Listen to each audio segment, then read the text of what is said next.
शांति। आज है 4 सितंबर 2025। साकार माँ वाक्य। बाबा कहते, मीठे बच्चे, संगम पर तुम्हें प्यार का सागर बाप प्यार का ही वर्षा देते हैं। संगम पर तुम्हें प्यार का सागर बाप प्यार का ही वर्षा देते हैं। इसलिए तुम सबको प्यार दो, गुस्सा मत करो। संगम पर तुम्हें प्यार का सागर बाप प्यार का ही वर्षा देते हैं। इसलिए तुम सबको प्यार दो, गुस्सा मत करो। आज का प्रश्न है, अपने रजिस्टर को ठीक रखने के लिए बाप ने तुम्हें कौन सा रास्ता बताया है? अपने रजिस्टर को ठीक रखने के लिए बाप ने तुम्हें कौन सा रास्ता बताया है? उत्तर है, प्यार का ही रास्ता बाप तुम्हें बतलाते हैं, श्रीमत देते हैं। बच्चे, हर एक के साथ प्यार से चलो, किसी को भी दुख नहीं दो। कर्मेंद्रियों से कभी भी कोई उल्टा कर्म नहीं करो। सदा यही जांच करो कि मेरे में कोई आसुरी गुण तो नहीं है, मूढ़ी तो नहीं हूँ, कोई बात में बिगड़ता तो नहीं हूँ। अपनी सेल्फ चेकिंग करो। अपने आप से ही पता चल जाता है कि मैं कैसा हूँ, हमारे अंदर कौन से गुण हैं, कौन से अवगुण हैं, सब पता चलता है। तो बाबा ने आज क्या कहा है कि प्यार का रास्ता सबको बताना है और सबके साथ प्यार के साथ चलना है। गीत है, ये वक्त जा रहा है। ओम शांति। मीठे मीठे रूहानी बच्चों ने गीत सुना। दिन प्रतिदिन अपना घर अथवा मंजिल नज़दीक होती जाती है। अब जो कुछ श्रीमत कहती है उसमें गफलत ना करो। बाप का डायरेक्शन मिलता है कि सबको मैसेज पहुंचाओ। बच्चे जानते हैं लाखों करोड़ों को ये मैसेज देना है। फिर कोई समय आ भी जाएंगे जब बहुत हो जाएंगे तो बहुतों को मैसेज देंगे। बाप का मैसेज मिलेगा तो सबको है। जैसे हम सबको मैसेज देते रहते हैं। अब जैसे ये बाढ़ आ रही है तो कोई दुखी है, तो दुखी में कोई भगवान को याद करता है, बाबा को याद करता है, तो कहीं ना कहीं चलते फिरते वो यहाँ पर आ जाएगा। फिर वो जब बाबा को प्यार करेगा, बाबा उसे प्यार करेंगे, तो फिर सबको मैसेज देंगे और मैसेज के थ्रू बाबा ने कहा है कि सब आते चले जाएंगे। फिर कोई समय आ भी जाएंगे जब बहुत हो जाएंगे तो बहुतों को मैसेज देंगे। बाप का मैसेज मिलेगा तो सबको है। मैसेज है बहुत सहज, सिर्फ बोलो, अपने को आत्मा समझ बाप को याद करो और कोई भी कर्मेंद्रियों से मनसा वाचा करना, कोई बुरा काम नहीं करना है। पहले मनसा में आता है, तब वाचा में आता है। अभी तुमको राइट रॉन्ग समझने की बुद्धि चाहिए। यह पुण्य का काम है, यह करना चाहिए। दिल में संकल्प आता है गुस्सा करे। अब बुद्धि तो मिली है, अगर गुस्सा करेंगे तो पाप बन जाएंगे।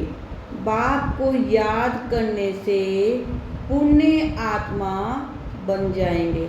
ऐसे नहीं, अच्छा अभी हुआ फिर नहीं करेंगे। जैसे कोई कहता है ना कि हमने गुस्सा करा, फिर कहते हैं बाबा से मुरली में आता है कि बाबा हम गुस्सा नहीं करेंगे। थोड़ी देर बाद फिर माया आती है, फिर गुस्सा कर देते हैं, फिर बाबा से प्रॉमिस करते हैं बाबा अब नहीं करेंगे। ऐसे फिर कहते रहने से आदत पड़ जाएगी। मनुष्य ऐसा कर्म करते हैं तो समझते हैं यह पाप नहीं है, विकार को पाप नहीं समझते हैं। अभी बाप ने बताया है यह बड़े से बड़ा पाप है।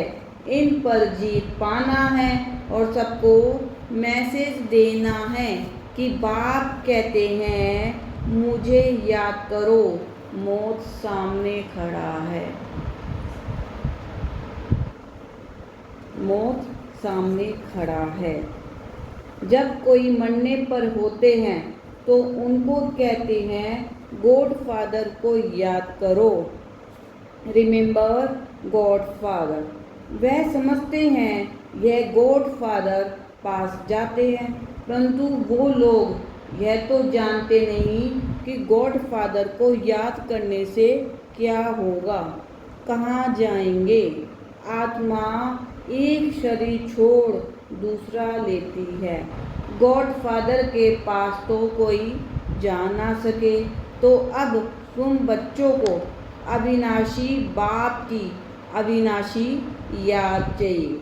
जब तमो प्रधान दुखी बन जाते हैं तब तो एक दो को कहते हैं गॉड फादर को याद करो।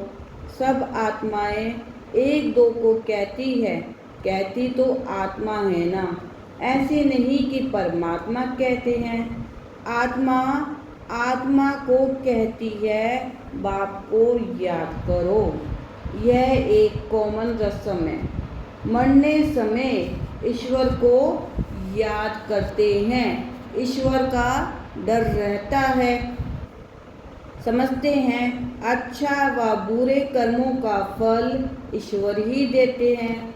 बुरा कर्म करेंगे तो ईश्वर धर्मराज द्वारा वो सजा देंगे, इसलिए डर रहता है। बराबर कर्मों की भोगना तो होती है ना। जैसे हम ब्रह्मा कुमारी बन गए हैं, अब हमें कोई दुख आता है तो माना कि धर्मराज हमें सजा दे रहे, क्योंकि इस समय धर्मराज का पाठ भी शुरू हो गया। अब आप चारों तरफ बाढ़ देख रहे हो तो धर्मराज का पाठ भी शुरू हो गया है। तुम बच्चे अभी कर्म अक्रम विक्रम की गति को समझते हो, जानते हो ये कर्म अक्रम हुआ, याद में रहे जो कर्म करते हैं वह अच्छे करते हैं। रावण राज्य में मनुष्य बुरे कर्म ही करते हैं। राम राज्य में बुरा काम कभी होता नहीं। अब श्रीमत तो मिलती रहती है, कहाँ बुलावा होता है, ये करना चाहिए व नहीं करना चाहिए, हर बात में पूछते रहो। समझो कोई पुलिस की नौकरी करते हैं तो उन्हें भी कहा जाता तुम पहले प्यार से समझाओ, सच्ची ना करे तो बाद में मार, सच्ची ना करे तो बाद में मार। प्यार से समझाने से हाथ आ सकते हैं, परंतु उस प्यार में भी योगबल भरा होगा तो उस प्यार की ताकत से कोई को भी समझाने से समझेंगे। यह तो जैसे ईश्वर समझाते हैं। बाबा ने कहा जो पुलिस की अगर नौकरी करते हैं ना, तो कोई जो चोर वगैरह भी होते हैं तो उनको भी प्यार से समझाओ। तुम ईश्वर के बच्चे योगी हो ना, तुम्हारे में भी ईश्वरीय ताकत है। ईश्वर प्यार का सागर है, उसमें ताकत है ना। सबको वर्षा देते हैं। तुम जानते हो स्वर्ग में प्यार बहुत होता है। अभी तुम प्यार का पूरा वर्षा ले रहे हो। लेते लेते नंबरवार पुरुषार्थ करते करते प्यारे बन जाएंगे। आज जैसे किसी ने बाबा से पूछा होगा कि बाबा कि हम प्यारे कब बनेंगे, तो बाबा ने आज उत्तर दिया है कि लेते लेते नंबरवार पुरुषार्थ करते करते प्यारे बन जाएंगे। बाप कहते हैं किसको भी दुख नहीं देना है, नहीं तो दुखी होकर मरेंगे। बाप प्यार का रास्ता बताते हैं। मम्मा में आने से वह शक्ल में भी आ जाता है। मनसा में आने से वह शक्ल में भी आ जाता है। कर्मेंद्रियों से कर लिया तो रजिस्टर खराब हो जाएगा।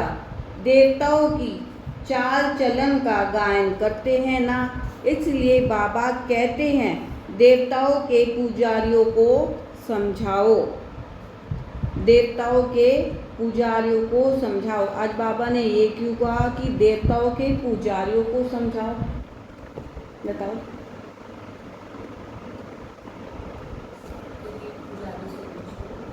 क्योंकि जब हम द्वापर में आते हैं तो हम शिव बाबा की पूजा करते हैं और पुजारी भी बनते हैं। और अब इस समय संगम युग पर जो शिव बाबा को पूजेंगे तो वो जल्दी से मान जाएंगे, क्योंकि अनादि से हम चले आ रहे हैं, हमारी यात्रा कंटिन्यू है। सतयुग, त्रेता, द्वापर, कलयुग, संगम युग। अब आत्मा तो वही है ना, सेम। अब जब जो बाबा शिव बाबा को मानेंगे तो वो जल्दी से मान भी जाएंगे। तो इसलिए आज बाबा ने कहा कि देवताओं के पुजारियों को समझाओ। वह महिमा गाते हैं, आप सब गुण संपन्न 16 कला संपूर्ण हो और अपनी चाल चलन भी सुनाते हैं, तो उनको समझाओ तुम ऐसे थे, अब नहीं हो, फिर होंगे जरूर। तुमको ऐसा देवता बनना है तो अपनी चाल ऐसी रखो तो तुम यह बन जाएंगे। जैसा किसी में कोई अवगुण होता है ना, तो वो जो बाबा का बनता है तो हम कहते हैं ना कि भाई तुम देवी देवता बनने वाले हो, तुम्हारे में ये अवगुण नहीं होना चाहिए। तो वो अगर वो अवगुण फॉलो करे तो वो लक्ष्मी नारायण समान बन जाते हैं। तो बाबा ने क्या कहा कि तो उनको समझाओ तुम ऐसे थे, अब नहीं हो, फिर होंगे जरूर। तुमको ऐसा देवता बनना है तो अपनी चाल ऐसी रखो तो तुम यह बन जाएंगे। अपनी जांच करनी है, हम संपूर्ण निर्विकारी हैं। खुद से ही चेकिंग करनी है, किसी को बताना या करने से कुछ ऐसा नहीं होगा। तो अपनी सेल्फ चेकिंग करनी है। हमारे में कोई आसुरी गुण तो नहीं है, कोई बात में बिगड़ता तो नहीं हूँ, मूढ़ी तो नहीं बनता हूँ। जैसे हम बच्चों को भी डांटते हैं तो हम कई बार मूढ़ी बन जाते हैं ना कि हम नहीं करते। तो बाबा वही कह रहे, कोई बात में बिगड़ता तो नहीं हूँ, मूढ़ी तो नहीं बनता हूँ। अनेक बार तुमने पुरुषार्थ किया है। बाप कहते हैं तुमको ऐसा बनना है, बनाने वाला भी हाजिर है। कहते हैं कल्प कल्प तुमको ऐसा बनाता हूँ। कल पहले जिन्होंने ज्ञान लिया है वे जरूर आकर लेंगे। पुरुषार्थ भी कराया जाता है और बेफिक्र भी रहते हैं। ड्रामा की नूंद ऐसी है। कोई कहते हैं ड्रामा में नूंद होगी तो जरूर करेंगे। अच्छा, चार्ट होगा तो ड्रामा कराएगा। समझा जाता है उनकी तकदीर में नहीं है। पहले भी एक ऐसे बिगड़ा था, तकदीर में नहीं था। बोला ड्रामा में होगा तो ड्रामा हमको पुरुषार्थ कराएगा, बस छोड़ दिया। ऐसे तुमको भी बहुत मिलते हैं। तुम्हारा एम ऑब्जेक्ट तो यह खड़ा है, बैच तो तुम्हारे पास है। जैसे अपना पोता मेल देखते हो तो बैच को भी देखो, अपनी चाल चलन को भी देखो। कभी भी क्रिमिनल आंखें ना हो, मुख से कोई ईविल बात ना निकले।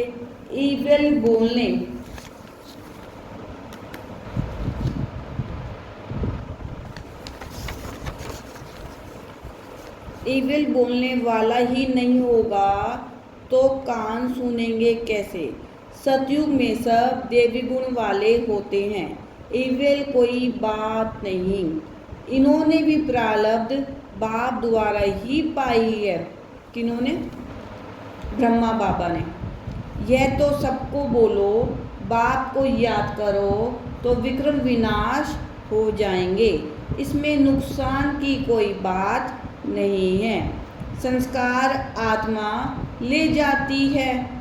सन्यासी होगा तो फिर सन्यास धर्म में आ जाएगा।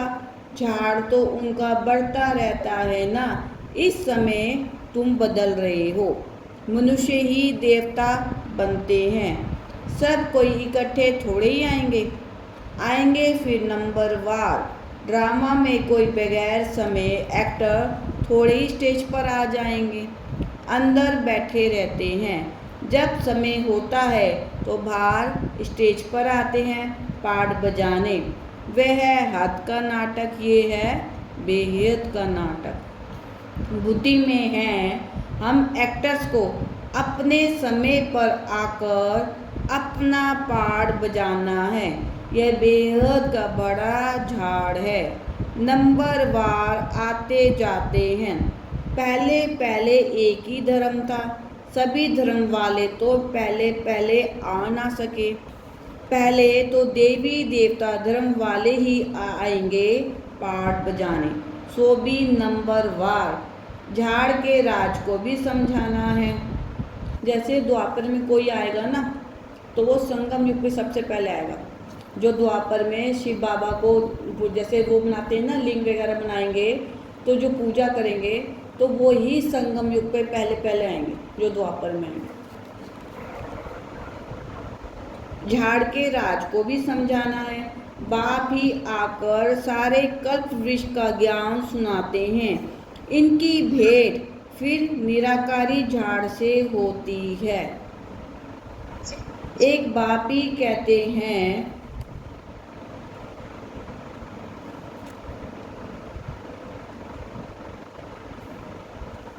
इनकी भेंट फिर निराकारी झाड़ से होती है। एक बाप ही कहते हैं मनुष्य सृष्टि रूपी झाड़ का बीज मैं हूँ। बीज में झाड़ समाया हुआ नहीं है, लेकिन झाड़ का ज्ञान समाया हुआ है। हर एक का अपना अपना पाठ है। चैतन्य झाड़ है ना। झाड़ के पत्ते भी नंबरवार निकलेंगे। इस झाड़ को कोई भी समझते नहीं है। इनका बीज ऊपर में है, इसलिए इनको उल्टा वृक्ष कहा जाता है। रचेता बाप है ऊपर में। तुम जानते हो हमको जाना है घर जहाँ आत्माएं रहती है। अभी हमको पवित्र बनकर जाना है। तुम्हारे द्वारा योग बल से सारी विश्व पवित्र हो जाती है। तुम्हारे लिए तो पवित्र सृष्टि चाहिए ना। तुम पवित्र बनते हो तो दुनिया भी पवित्र बनानी पड़े। सब पवित्र हो जाते हैं। तुम्हारी बुद्धि में है, आत्मा में ही मन बुद्धि है ना, चैतन्य है। आत्मा ही ज्ञान को धारण कर सकती है। तो मीठे मीठे बच्चों को ये सारा राज बुद्धि में होना चाहिए। कैसे हम पुनः जन्म लेते हैं। 84 का चक्कर तुम्हारा पूरा होता है तो सबका पूरा होता है। सब पावन बन जाते हैं। ये अनादि बना हुआ ड्रामा है। एक सेकंड भी ठहरता नहीं है। माना एक सेकंड से मैच नहीं होता है। सेकंड बाय सेकंड जो कुछ होता है सो फिर कल्प बाद होगा। हर एक आत्मा में अविनाशी पार्ट भरा हुआ है। वे एक्टर्स करके 2-4 घंटे का पार्ट बजाते हैं। यह तो आत्मा को नेचुरल पार्ट मिला हुआ है, तो बच्चों को कितनी खुशी होनी चाहिए। अतीन्द्रिय सुख अभी संगम का ही गाया हुआ है।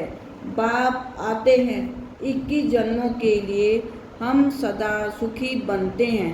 खुशी की बात है ना। जो अच्छी रीति समझते और समझाते हैं वह सर्विस पर लगे रहते हैं। कोई बच्चे खुद ही अगर क्रोधी हैं तो दूसरे में भी प्रवेशता हो जाती है। ताली 2 हाथ की बजती है, वहाँ ऐसे नहीं होता। यहाँ तुम बच्चों को शिक्षा मिलती है। कोई क्रोध करे तो तुम उन पर फूल चढ़ाओ, प्यार से समझाओ। यह भी एक भूत है, बहुत नुकसान कर देंगे। क्रोध कभी नहीं करना चाहिए। सिखलाने वाले में तो क्रोध बिल्कुल नहीं होना चाहिए। नंबरवार पुरुषार्थ करते रहते हैं। किसका तीव्र पुरुषार्थ होता है, किसका ठंडा। ठंडे पुरुषार्थ वाले जरूर अपनी बदनामी करेंगे। कोई में क्रोध है तो जहाँ जाते हैं वहाँ से निकाल देते हैं। कोई भी बदचलन वाले रह नहीं सकते। इम्तिहान जब पूरा होगा तो सबको पता पड़ेगा कौन कौन क्या बनते हैं, सब साक्षात्कार होगा। जो जैसा काम करते हैं उनकी ऐसी महिमा होती है। तुम बच्चे ड्रामा के आदि मध्य अंत को जानते हो। तुम सब अंतर्यामी हो। आत्मा अंदर में जानती है ये सृष्टि चक्र कैसे फिरता है। सारे सृष्टि के मनुष्यों की चाल चलन का, सब धर्मों का तुम्हें ज्ञान है। उनको कहा जाएगा अंतर्यामी। आत्मा को सब मालूम पड़ जाएगा। ऐसे नहीं भगवान घट घट वासी है, उनको जानने की क्या दरकार है। ऐसे कोई कोई कहता है ना कि बाबा इनको भी बुला लो, उनको भी बुला लो। नहीं, जब आत्मा का पाठ होगा तो वो अपने आप आ जाएगी। क्योंकि बाबा कहता है कि पहले अपने अंदर परिवर्तन करना है। स्व परिवर्तन सो विश्व परिवर्तन। इसलिए पहले हमें अपने अंदर गुण भरने हैं, चेकिंग करने की मेरे अंदर कौन कौन से गुण रह गए, और उन गुणों की प्रैक्टिस करो तो बाबा अपने अंदर उन गुणों को भी आपके अंदर भर देंगे। सारे सृष्टि के मनुष्यों की चाल चलन का, सब धर्मों का तुम्हें ज्ञान है। उनको कहा जाएगा अंतर्यामी। आत्मा को सब मालूम पड़ जाएगा। ऐसे नहीं भगवान घट घट वासी है, उनको जानने की क्या दरकार है। वो तो अभी भी कहते हैं जो जैसा पुरुषार्थ करेंगे ऐसा फल पाएंगे। मुझे जानने की क्या दरकार है। जो करता है उसकी सजा भी खुद पाएंगे। ऐसी चलन चलेंगे तो अधम गति को पाएंगे। पद बहुत कम हो जाएगा। उस स्कूल में तो नापास हो जाते हैं तो फिर दूसरे वर्ष पढ़ते हैं। ये पढ़ाई तो होती है कल्प कल्पांतर के लिए। अब न पढ़े तो कल्प कल्पांतर नहीं पढ़ेंगे। ईश्वरीय लॉटरी तो पूरी लेनी चाहिए ना। ये बातें तुम बच्चे समझ सकते हो। जब भारत सुखधाम होगा तब बाकी सब शांति धाम में होंगे। बच्चों को खुशी होनी चाहिए। अब हमारे सुख के दिन आते हैं। दीपमाला के दिन नज़दीक होते हैं तो कहते हैं ना बाकी इतने दिन हैं तो फिर नए कपड़े पहनेंगे। तुम भी कहते हो स्वर्ग आ रहा है, हम अपना श्रृंगार करें तो फिर स्वर्ग में अच्छा सुख पाएंगे। साहूकार को तो साहूकारी का नशा रहता है। मनुष्य बिल्कुल घोर नींद में है। फिर अचानक पता पड़ेगा यह तो सच कहते थे। सच को तब समझे जब सच का संग हो। तुम अभी सच के संग में हो। तुम सत्य बनते हो सत्य बाप द्वारा। वह सब असत्य बनते हैं असत्य द्वारा। अभी कंट्रास्ट भी छपा रहे हैं कि भगवान क्या कहते हैं और मनुष्य क्या कहते हैं। मैगजीन में भी डाल सकते हो। आखिरी विजय भी तुम्हारी ही है। जिन्होंने कल पहले पद पाया है वह जरूर पाएंगे, यह सर्टन है। वहाँ अकाले मृत्यु होता नहीं। आयु भी बड़ी होती है। जब पवित्रता थी तो बड़ी आयु थी। पतित पावन परमात्मा बाप है तो जरूर उसने ही पावन बनाया होगा। श्री कृष्ण की बात शोभती नहीं। पुरुषोत्तम संगम युग पर श्री कृष्ण फिर कहाँ से आएगा। ये फीचर्स वाला मनुष्य तो फिर होता नहीं। 84 जन्म, 84 फीचर्स, 84 एक्टिविटी, यह बना बनाया खेल है। उनमें फर्क नहीं पड़ सकता। ड्रामा कैसे वंडरफुल बना हुआ है। आत्मा छोटी बिंदी है, उनमें अनादि पाठ भरा हुआ है। इसको कुदरत कहा जाता है। मनुष्य सुनकर वॉन्डर खाएंगे, परंतु पहले तो ये पैगाम देना है कि बाप को याद करो। वही पतित पावन है, सर्व का सद्गति दाता है।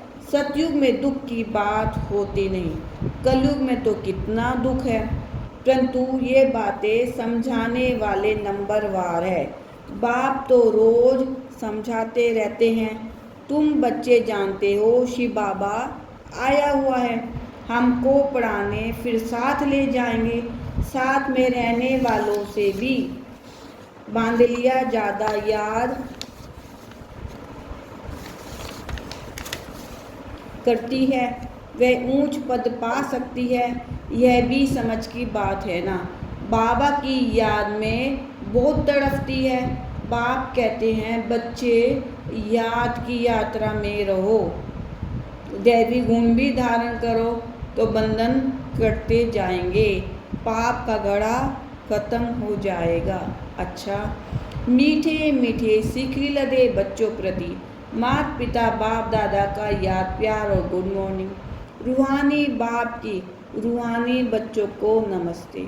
हम रूहानी बच्चों की रूहानी बाप दादा को दिल व जान से सिखवा प्रेम से नमस्ते, गुड मॉर्निंग, शुक्रिया मीठे मीठे बाबा। धारणा के लिए मुख्य सार। फर्स्ट पॉइंट है, अपनी चाल चलन देवताओं जैसी बनानी है। कोई भी इविल बोल मुख से नहीं बोलने हैं। ये आंखें कभी क्रिमिनल ना हो। अपनी चाल चलन देवताओं जैसी बनानी है। कोई भी इविल बोल मुख से नहीं बोलने हैं। ये आंखें कभी क्रिमिनल ना हो। सेकंड पॉइंट है, क्रोध का भूत बहुत नुकसान करता है। ताली दो हाथ से बजती है, इसलिए कोई क्रोध करे तो किनारा कर लेना है, उन्हें प्यार से समझाना है। क्रोध का भूत बहुत नुकसान करता है।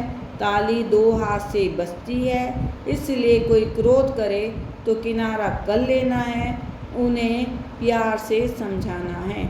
आज का वरदान, त्याग तपस्या और सेवा भाव की विधि द्वारा सदा सफलता स्वरूप भव। त्याग तपस्या और सेवा भाव की विधि द्वारा सदा सफलता स्वरूप भव। त्याग और तपस्या ही सफलता का आधार है। त्याग की भावना वाले ही सच्चे सेवादारी बन सकते हैं। त्याग से ही स्वयं का और दूसरों का भाग्य बनता है और दृढ़ संकल्प करना यही तपस्या है। तो त्याग तपस्या और सेवा भाव से अनेक हद के भाव समाप्त हो जाते हैं। संगठन शक्तिशाली बनता है। एक ने कहा, दूसरे ने किया, कभी भी तू मैं मेरा तेरा ना आए तो सफलता स्वरूप निर्विघ्न बन जाएंगे। आज का स्लोगन है, संकल्प द्वारा भी किसी को दुख ना देना, यही संपूर्ण अहिंसा है। संकल्प द्वारा भी किसी को दुख ना देना, यही संपूर्ण अहिंसा है। अव्यक्त इशारे। अब लगन की अग्नि को प्रज्वलित कर योग को ज्वाला रूप बनाओ। अब लगन की अग्नि को प्रज्वलित कर योग को ज्वाला रूप बनाओ। योग को ज्वाला रूप बनाने के लिए सेकंड में बिंदी स्वरूप बन मन बुद्धि को एकाग्र करने का अभ्यास बार बार करो। स्टॉप कहा और सेकंड में व्यर्थ देह भान से मन बुद्धि एकाग्र हो जाए। ऐसी कंट्रोलिंग पावर सारे दिन में यूज करो। पावरफुल ब्रेक द्वारा मन बुद्धि को कंट्रोल करो। जहाँ मन बुद्धि को लगाना चाहो वहाँ सेकंड में लग जाए। ओम शांति।